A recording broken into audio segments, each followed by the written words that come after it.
Agassi, section Parler, remix. Et do et your music.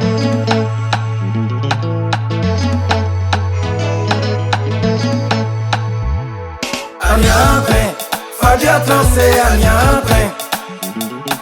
Anyakre, Sia soutiende, Anyakre. Mboko, Apollo Edwam. La pengbe mouin, ndena ule swebe swo. Sange siele, pengbe vie mouin. Sika swebe swo. Septième de fin, celle qui quand t'es ma poste nous, combien de a fait. Te vie me waklon boy. Me kwembe aselebe ko la baby soa. Sange vie mou, me asien gbate. Pengbe yebe tire me kamande. E un kasiele. E klozo pengbe vie mou, mi a ena ni tafwe. Sona ninja like akende aye. Amunde ge ayoy. Makaki ke anu masrika nu agwenda.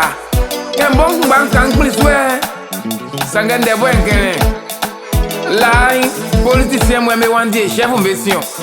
Sange siele et chef mo et me wandi politicien mission. Ouais gros blasien yo.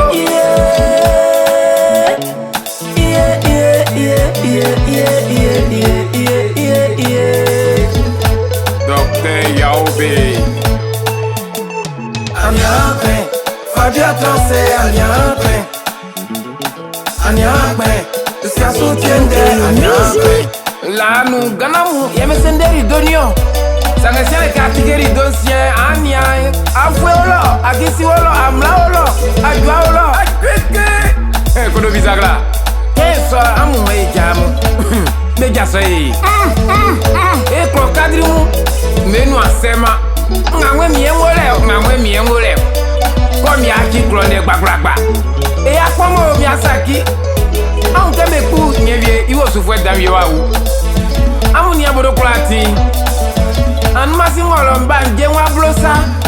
Bebuka o se dire o. Na o se dire o. Kushenye wa ingine. Kadri mu. Enu ase. Aiza kwa be ablo. Anyakre, Fadia Transe, Anyakre.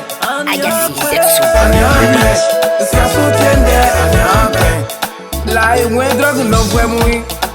Blofwe plus me wo. Sange sien ke ju amle premier sui. Ka mwiye sa ya ke fin la file a fite an. Yeve. Ay don fi. Ima mwa loko ke alufwe. Si. Anyaki sori enye.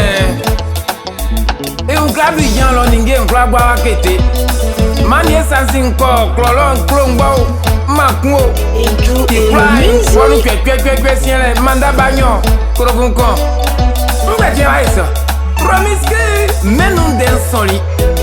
Mfukle mbakan. Wa ule be pai. Me famye nyaya nyole. Anyaki. Ndai bakan anyaki nteni fone plak jemi.